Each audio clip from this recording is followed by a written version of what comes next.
Hi everybody, welcome back another video. In this video we are going to learn how to use auxiliary verb want. Want is used to express desires. Now,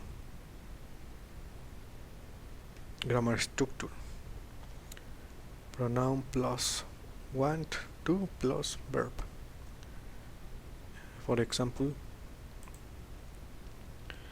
I want to share this idea. I want to speak English. I want to watch TV. I want to get a better job. I want to meet new people. That's all for this video. I hope that was helpful. Thanks for watching and see you next time.